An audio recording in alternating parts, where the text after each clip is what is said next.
Hey everybody. All right, as you can see here, we've got a bit of a new setup. I've got a new camera for all of 24 hours that I am renting to see if I want to buy one of these cameras to really help elevate and bring up my camera quality, because my last video drove me absolutely bonkers. The camera quality looks terrible from my phone. So we are trying out an actual camera. It has been an adventure to say the least, and I am new at all of this. So we will just be learning as we go here. The video that I wanted to make tonight was actually a video that I have been wanting to record for about 2 years.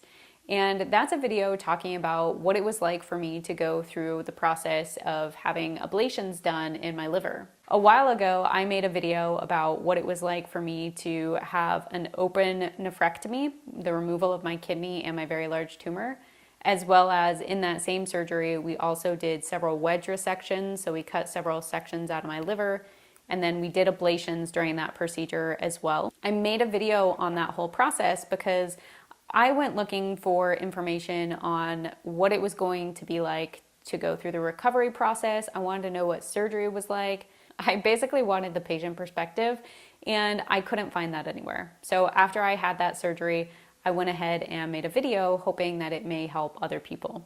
And so I also wanted to make a video on ablations because it is something that I had questions about as well and had a lot of difficulty finding content and information about. So I thought we would run through in this video what that process was like for me.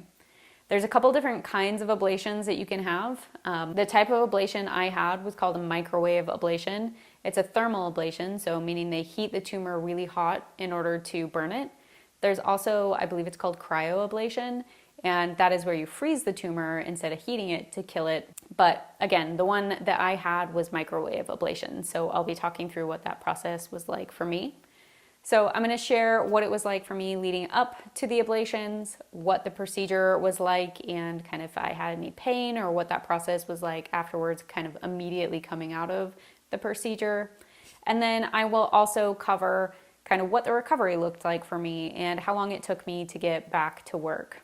I will say, of everything that I've had done or kind of gone through with cancer, even including systemic treatment, honestly, it was probably the easiest thing that I've been through. It's still a procedure. It still wasn't necessarily fun, but it really wasn't as difficult as I was expecting. So I thought I would share what that process was like. So let's go ahead and dive in here.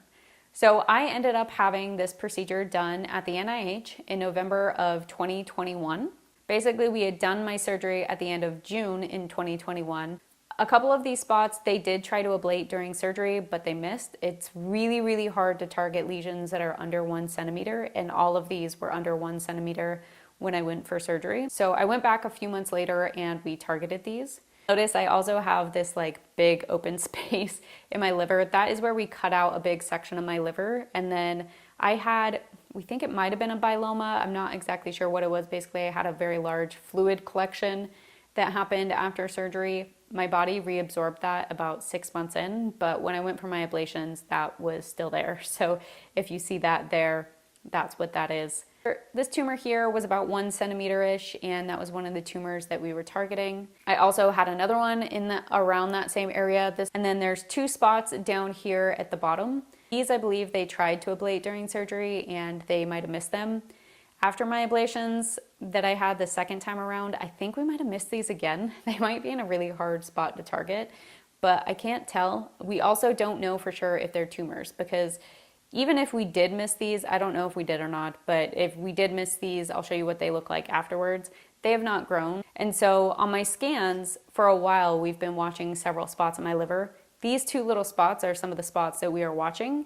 And they used to be listed as suspicious for metastatic disease, but since they haven't grown, they've stayed stable for about 2 years. They don't list them as suspicious for metastatic disease anymore, but they are still 2 spots that we are kind of watching. So I may have no active cancer, but those, whenever you hear me talking about that I have spots that we are watching in my liver, those are the spots that I am referencing. There are a couple other ones as well. I think during my ablations, they targeted 4 or 5 spots. I'm not 100% sure. And the other ones that they targeted, if they did, I'm not sure where they were. So these will be the 4 that I talk through. So what is an ablation? This definitely is not a medical definition. This is just the way that I like to think about it and explain it. Basically, they take these really big fancy needles and they can like stick them into your side or whatever direction they're coming in from. They might come from your back, they might come from your front. For me, it was my side. I'll show you an example of what that looked like here. So there's 3 little spots that they went in at. They heat it up really, really hot, and then they burn the tumor as well as a small perimeter around it to make sure that they got all of the cancer. And then over time, that area will kind of scar up, but it will kind of shrink a little bit over time. Not a whole lot, but it'll get a little bit smaller than what the original ablative area was. And so basically the goal of that is to kill all of the cancer, and then that tumor is dead. So we targeted a few spots in my liver doing that process. And so what that looked like for me is I flew out to the NIH a couple days before my procedure. We ran a couple of tests, we did some blood work, and then I also had a CT scan for planning so that they could get a general idea of where they were going to need to go in and ablate and the spots that they were going to target. I actually participated in a clinical trial for those ablations. It's a trial that they pretty much run with doing ablations there at the NIH, and it was a trial to help kind of better target and map those lesions. So it didn't really change a whole lot about my procedure. They just gave me the run through kind of that trial, and I signed off the paperwork before I went back and had the procedure. They ended up admitting me, I believe, the day before surgery.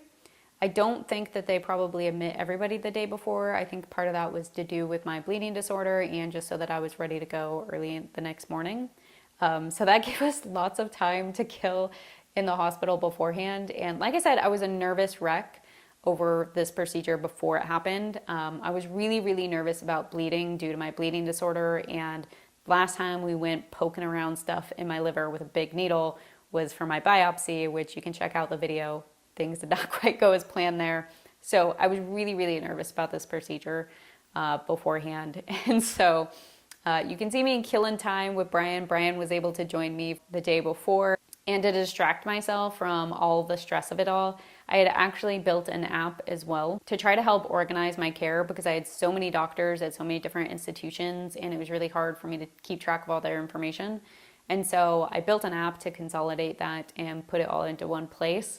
And so I was actually building that and using that as a distraction while I was in the hospital. So I was doing some final testing as I was pushing that live. That night, Brian went back to the hotel and I had a little mini breakdown. Like I said, I was super terrified and nervous of this procedure. I really wish I could go back and tell my past self that it'd be so much easier than I was expecting. I was just so worried about it beforehand and things turned out just fine. So the day of the procedure, they basically rolled me back. We did consent for the clinical trial and also consent for the procedure. They ran me through kind of the spots that they were going to be targeting, and then they put me under general anesthesia. And so I basically took a really long nap as I went through the procedure. The procedure for me was several hours, but I think it ran a little bit longer than normal. Then basically they just woke me back up. I went back to my room and I kind of just rested the rest of the evening. I was pretty out of it and kind of sore and tired that first day, but I wasn't in a lot of pain. I would say maybe my pain was around a 3 or 4, maybe a 4 that first day. But I didn't need any major pain medications or anything like that. It was just uncomfortable and didn't feel super right. They just poked me and my liver with some needles. The next day, I was already starting to feel better. I was in the hospital for about 3 days, which isn't super common. I think some people may even do this outpatient or go home the same day. But for me, they had to admit me because of my bleeding disorder. They needed to keep a closer eye on me. And then they also needed to be able to give me some medication before I ended up going home just to make sure I didn't have any issues with bleeding. So I wasn't in a lot of pain. When the doctors came around, the way that I described it to them is it kind of felt like somebody had just like kicked me super hard in the ribs. Like it felt like it was pretty bruised over there and sore and tender, but it wasn't super painful by any means. It wasn't anything that kept me from sleeping or anything like that. You could just tell they were in the area, and it felt like a really big bruise. And then just like a bruise, it kind of faded over time. It took about a week or two for that to fully fade, but after about 3 days or so, most of the pain was gone. I did have those 3 spots, so I wasn't able to submerge myself or take any baths for about 2 weeks.